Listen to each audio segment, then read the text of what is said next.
Hello and welcome to a Time Capsule Top 5 video here on the channel. If you're wondering what that is, well, let me explain it to you. Before Dominaria came out, I made a very brief set review of it. I called it my crash course, where I went through every single card very quickly and gave them a just splashy, like a random, like not random, but a very quick review. I didn't like talk about them a ton, and I just gave them like a letter grade. But the thing I did put some thought into was the top 5, because I had that showing on the sidebar, and the top 5 commons that I thought would be for each color.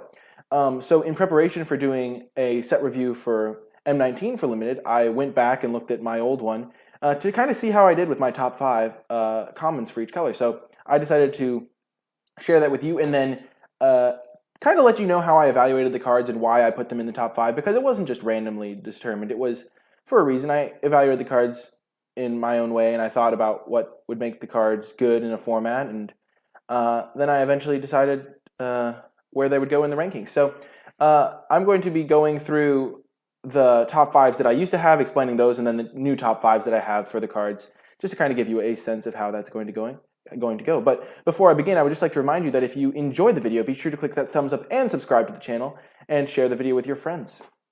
But yeah, let's get right to it. Okie doke, we are going to be starting with white. And initially, my top 5 commons, I had, at number 1, I had Blessed Light. 5-man. I'm not going to explain what the cards do, but I had Blessed Light at number 1. I had Sergeant at Arms at number 2, which is right here. I had Gideon's Reproach at number 3, right here. And then I had Call the Cavalry at number 4, and I had Pegasus Courser at number 5.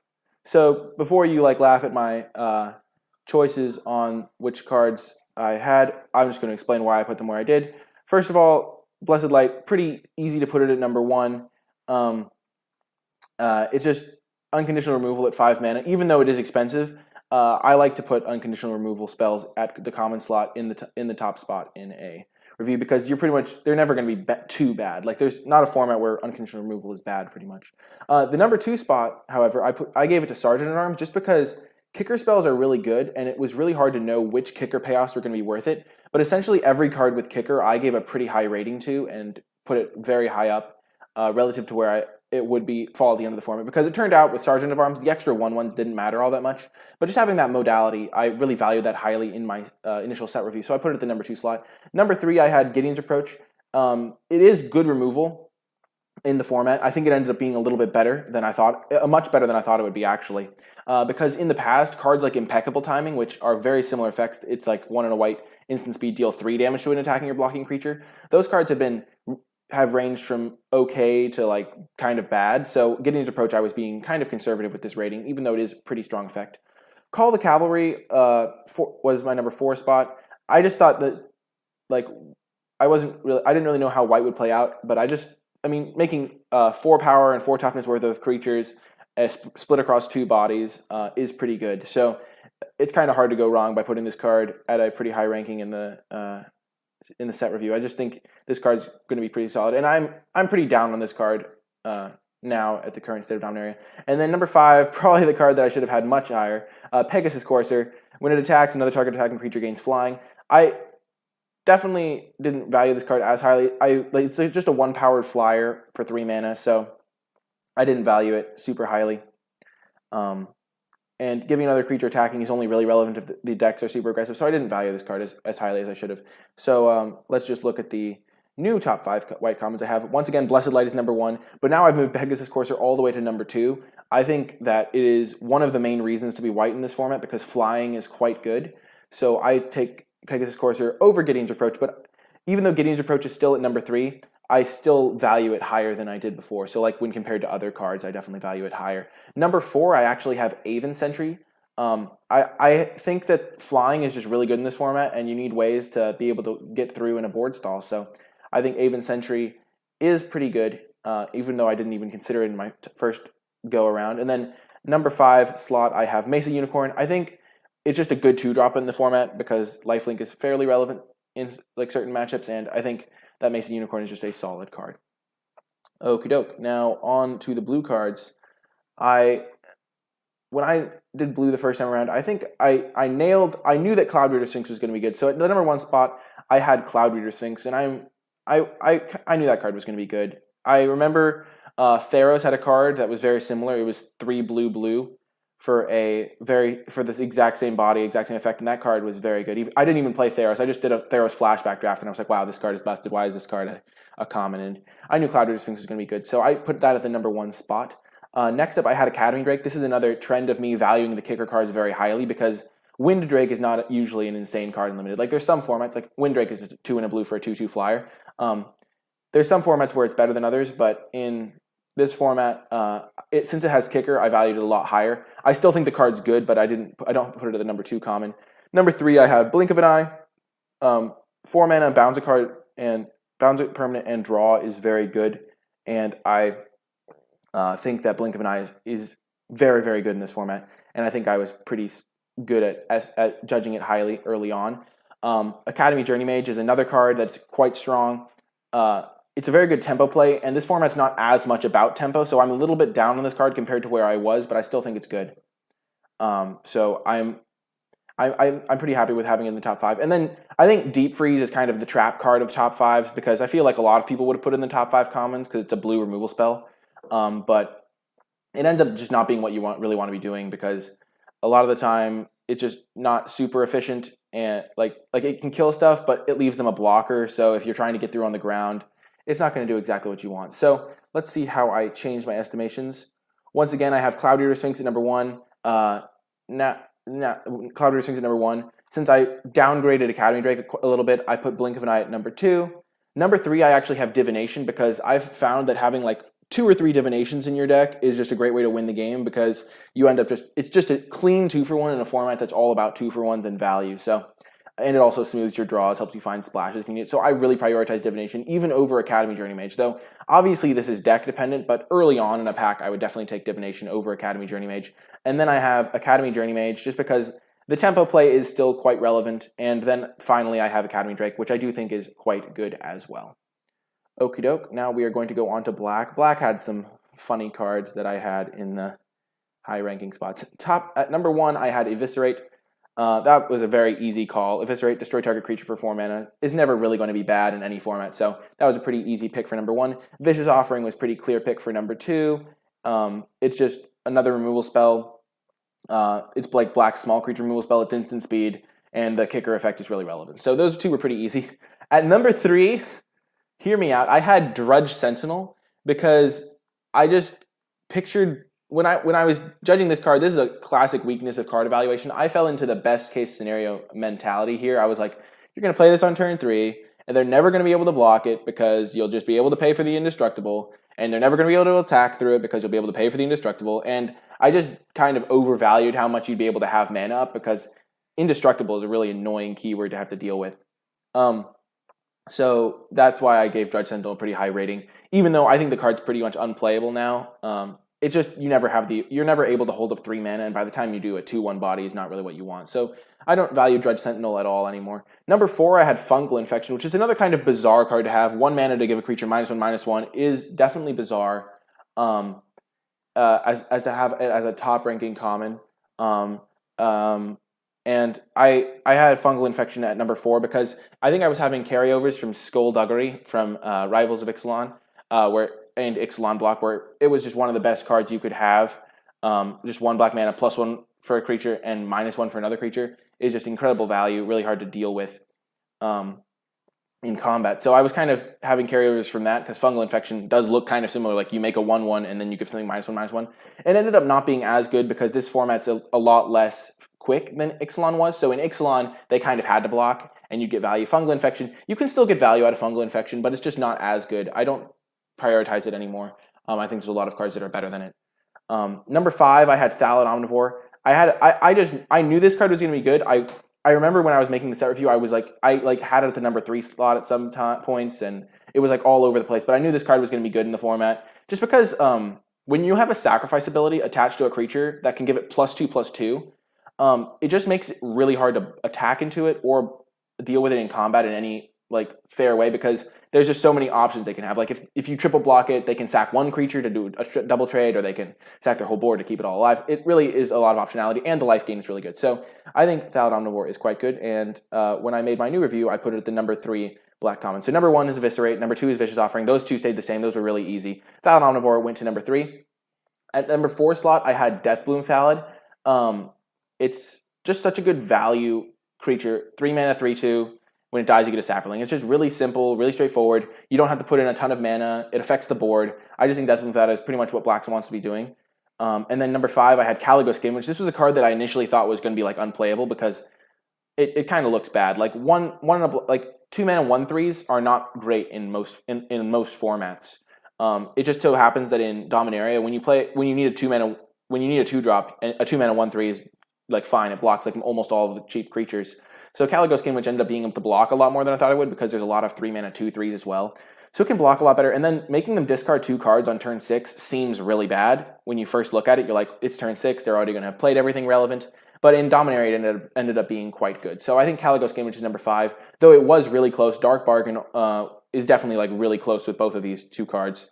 And you would definitely take, like later on in a draft, I could definitely see taking Dark Bargain over either of them. Or that's the thing with the commons is there are a lot of the times you'd rather have one of each than all one and none of the other. So like it's that way with a lot of cards, but we're just assuming pack one, pick one. If I had to take one of these cards, which order I'd take them in. And I would think I would take Skin Witch over the Dark Bargain just because I like the value the Skin Witch provides, and it gives you a little bit of early defense. Okie doke. Next up we have Red. And Red was kind of tricky because I remember I was looking through Red and I was like, wow. I saw a couple of the cards and I was like, wow, there's so many cards in here that are just clunky, and I thought a lot of the red cards were bad. I thought Red was like probably when I first looked at it, I was like, Red is the worst color. They don't have a ton of great cards. And Red ended up being fine. The cards ended up playing out in a pretty decent way. Okay, so number 1, I had Shivan Fire. I knew this card was going to be good. I mean, everyone knew this card was going to be good. 1 mana, deal 2 damage to a creature is really good. And then adding Kicker, it just makes it even better. Like Magma Spray was great, and it didn't have the Kicker benefit, though exiling was kind of relevant in that format. But Shivan Fire is obviously absurd. That was a really easy one. Keldon Raider was like my little sleeper pick. I was like, wow, Keldon Overseer was my sleeper pick. I was like, wow, Keldon Overseer is going to be like so busted. You're going to win so many games by doing it. I thought it was going to be like the annoying card that always won you the game, or you always lost to it. You were like, please don't have Keldon Overseer, and then they'd play Keldon Overseer and you'd lose. So I thought this card was going to be really good because it can potentially represent a huge swing of damage, and you can play it on turn 3 as part of an aggressive deck. So I rated this card very highly. But it turns out that in this format, the board stalls out. So even if you steal their creature, the Keldon Overseer is never going to be able to attack because it only has 1 toughness, and there's a ton of 1/3s running around. Pretty much anything can kill this thing. And then stealing their creature for a turn, the deck's not all about aggression, so you're not going to be able to get them to the 5 and then steal their creature and kill them. They're just going to have like a 2/3 and a 4/4, and you'll take their 4/4, attack them, they'll trade with the Keldon Overseer, and then they'll get their 4/4 back, and it'll be like fine. So I don't think Keldon Overseer is really particularly playable. I don't like to play it. Number 3, I had Keldon Raider. It's kind of funny to me that I put these over the Fiery Intervention removal spell, the 5 mana deal 5, because I think that removal in general is pretty good, but I think I was treating Red as an aggressive strategy that wouldn't really want clunky, expensive removal and would rather have efficient creatures, because there are times where you'd rather have an efficient creature than a removal spell. So I put Keldon Raider, just 4 mana. Being able to rummage, which is discarding a card and then drawing a card, is a very strong ability, because it means that if you are playing an aggressive strategy, then you can get rid of extra lands.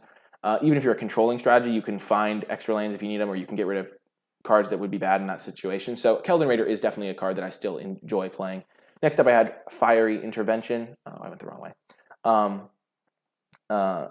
It was 5 mana, deal 5 to target creature or destroy an artifact, and that's just a pretty solid card. It's just a pretty solid card, and I think it's pretty good. I'm very happy to have multiple copies of this in my deck now.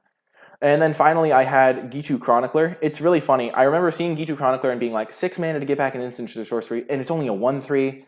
How good is this card? And the card ended up being pretty good because 2 mana 1/3 is a relevant body in this format early on. So it's pretty good to be able to get this.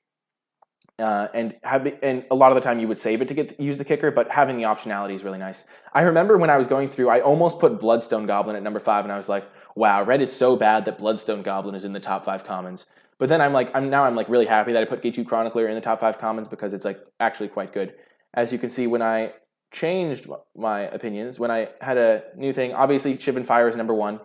Fire Intervention I now have as number 2. Especially early on, I would definitely take this over Gitu Chronicler, which is number 3. I think Giju Chronicler is quite strong, and I really do prioritize it in red because being able to buy back your Shivan Fires and Fiery Interventions is quite good. But early on, I would still take a Fiery Intervention over the Chronicler because you want to make sure you do have good cards to get back with it. Next up, we have Keldon Raider. It stayed in the same spot, but I still value it pretty highly. And then number 5, we have Rampaging Cyclops. This just shows red is just not insane in this format. It was like depending on your early on, I would rather have a Rampaging Cyclops than like a Runamok or a Bloodstone Goblin. Just because being able to, it's a pretty big blocker, but it's kind of just a junky card. It's like fine, but not insane. It does emphasize though, like red is not a super deep color in this format. Like if you start in a red deck, you have to kind of have it like in a certain vein. Like cards like Runamok just aren't generically good. Like the black cards that I was going through, you can kind of play those in any type of deck. Like they may lend themselves more to a controlling approach, but you can play them in a slightly aggressive deck or a slightly controlling deck. Where the red cards, like Runamok, you can't play in a controlling deck, and then like you don't really want 2-mana 2/2s in a control deck. So like the cards kind of like, but Rampaging Cyclops isn't really great in aggro. So it's like the red deck cards kind of trade off. But yeah, those are my the top 5, the 5th place for red cards. I almost gave it to Bloodstone Goblin again. Like Bloodstone Goblin is perennial 6th place in this competition. It's just it's really hard to give a 2-mana 2/2 with marginal abilities the spot, but it's close with the Cyclops for sure. Next up we have green. Green, I think I was pretty close on green. Obviously, I had Llanowar Elves at number 1. Llanowar Elves is very good. If you've ever played against Llanowar Elves or an opponent that has it, and they played on turn 1, you're immediately like, oh dang, I'm screwed, because they're just playing everything that's bigger than your thing, whatever you're playing. Next up, I had Baloth Gorger, once again showing off that I really valued the kicker cards. 4-mana 4/4 is also a great body. It's just a very sizable creature that can get through a lot of things. And being able to kick it is added upside. So I put Baloth Gorger at number 2.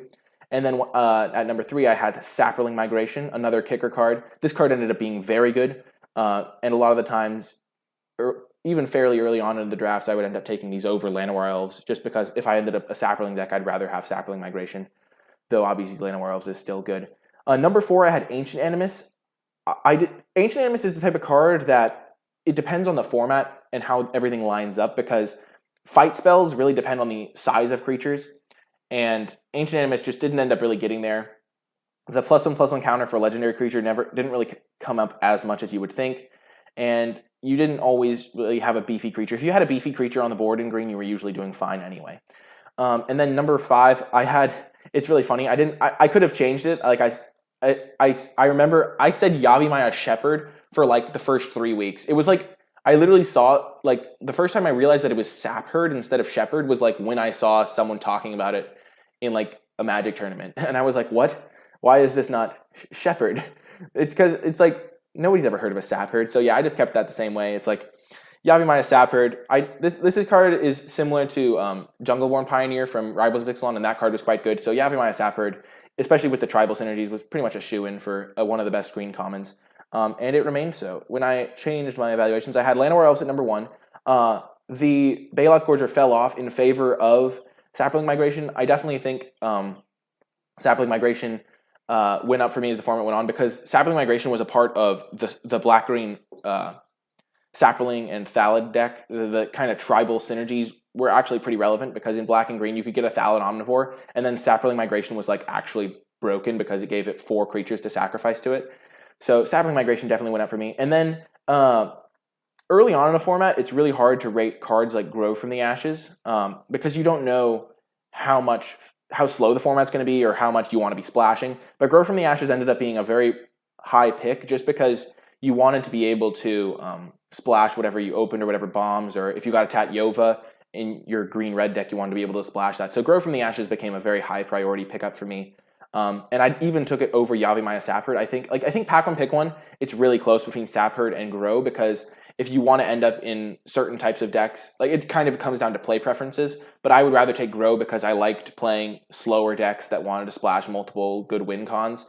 But if you wanted to kind of jam yourself into Sapperlings more often, then I could definitely see taking Sapherd, which I had at the number 4 slot. And then a card that really surprised me was Mammoth Spider. Someone told me really early on into the format that Mammoth Spider was better than Baloth Gorger, and I was like, how could that even be possible? But Mammoth Spider ended up being great, because a lot of the games, especially from green decks, they would come down to board stalls. And you could win the game with your 6 mana 7/6 Primordial Worm. I'll pull it up. The Primordial Worm. You could win the game with those, or your Baloth Gorgers, but your opponent could often just chump your big guy, hit you in the air, and you would die from that. And Mammoth Spider is just a huge body with reach, so it just kind of plugs all of your weaknesses. And when I remember when I started to value Mammoth Spiders higher, I found myself winning more just because I could block a lot better, and the 3/5 body is just very relevant. Baloth Gorger is still good, and I would definitely. It's like very close with Mammoth Spider. Like there are some times where I take a Baloth Gorge, sometimes I take a Spider, but I think Mammoth Spider ended up being a slightly better card. Okie doke. Now for the artifacts and multicolored cards, there are no common multicolored cards, so we're just going to go to the artifacts. But when I did the multicolored review, I knew Skittering Surveyor was going to be great. I thought it would be great for different reasons. I didn't think it would necessarily be great because of the fixing that it gave you. I thought it would be good because Historic would be relevant. And I remember when I was looking through the set thing, especially when I was going through the white cards, there was a couple cards that cared about Historic. And I was like, well, are there going to be good Historic payoffs? And then I remember I was going through the artifacts and I was like, most of these artifacts are pretty bad. So when Skittering Surveyor when I saw Skittering Surveyor, I was essentially thinking it's a 3-mana 1/2 that draws you a card and triggers Historic. And I thought Historic was going to be a lot more relevant. So I valued the Skittering Surveyor very highly. And I think that it ended up being good for different reasons. It ended up being good because you wanted to be able to play your powerful cards, and Skittering Surveyor enabled splashes for any color combination. So it was very good for that reason. But I still had it at the number 1. Number 2, I had Power Stone Shard. This was kind of a gamble card because Power Stone Shard doesn't look like much, but like I thought there might be a deck built around Power Stone Shard where you just took all the Power Stone Shards you saw and then had like absurd mana. Which you could kind of do if you like took Power Stone Shards and then had like a couple Slin Vodas and stuff. You kind of needed Slin Voda as your payoff for that. It was like Slin Shard was like kind of a deck that you could draft. But I still don't think it's insane. I don't prioritize it, and I think that deck's kind of a meme deck that you do kind of as a funny thing you can do. And then number 3, I had Partic Wanderer just because once again I thought his triggering Historic would be a little bit more relevant. And I just remember seeing Partic Wandering being like, 6 mana, 5/5 trample is not horrific. You can play it in any deck as a finisher, and it's just a decent little card. I ended up keeping Skittering Surveyor at number 1. Number 2 was definitely Jousting Lance for me. Where is it? Alphabetical order. Okay, Jousting Lance for me is number 2. It really was great in a lot of white decks. Really wanted Jousting Lance. Especially if you could pick up a Quende or really all of the creatures in white. A lot of them were kind of small, but you had Call the Cavalry to make 2 creatures. You just kind of wanted a way to punch through with your small creatures once they got roadblocked. And I remember losing a lot of games to Jousting Lance early in the format, thinking it was a bad card. I was like, wow, I'm losing to Jousting Lance. This card shouldn't be beating me. But then I kind of figured out as time went on that Jousting Lance is the type of card that when you need to be attacking, then Jousting Lance really makes blocking almost impossible, but a lot of the time if you have a semi-large creature. So Jousting Lance is definitely a good card. The reason I didn't value it super highly early on in the format was because when you're behind and you play Jousting Lance, it does actual nothing. So it's really hard to give a good rating to a card that is so bad when you're behind, because if you play 2 mana and 3 to equip this to your creature, it doesn't even buff the toughness, and it doesn't give first strike on defense. So this card seems really bad, but it just turned out that a lot of the time the games would slow down and they would stall out, and then Jousting Lance was an all-star. So that's why I have it at number 3, number 2, and then number 3 I have Blood Tallow Candle. A lot of the decks just really needed a removal effect. This could trigger Historic things, and you could get it back from the graveyard with Rona. So Blood Tallow Candle ended up being a solid card in the format. Just giving creature -5/5. It's essentially a 6 mana removal spell because you would usually just cast it at an early turn and then you could use it. And having it as an onboard trick was also pretty good because it made it hard for them to attack in combat or sometimes hard for them to block. So I think Blood Tallow Candle ended up being pretty good. And then after that, I'd probably have the Partic Wanderer. But yeah, that is going to do it for my little time capsule top 5. If I could travel back in time and tell my past self all these cards, I'm sure I would have done a lot more winning at the beginning of the format. Hopefully it was helpful for you as you got to see the way I evaluated the cards and how I changed those evaluations over time as the format developed. And yeah, I look forward to doing my M19 review and having those top 5 commons so I can do another time capsule when M19 is over. But yeah, that is going to do it for this video. I hope you enjoyed it. If you did, be sure to click that thumbs up and subscribe to get updates for whenever I post new content. And be sure to share the video with your friends. That is going to do it. I hope you enjoyed it, and I will talk to you next time.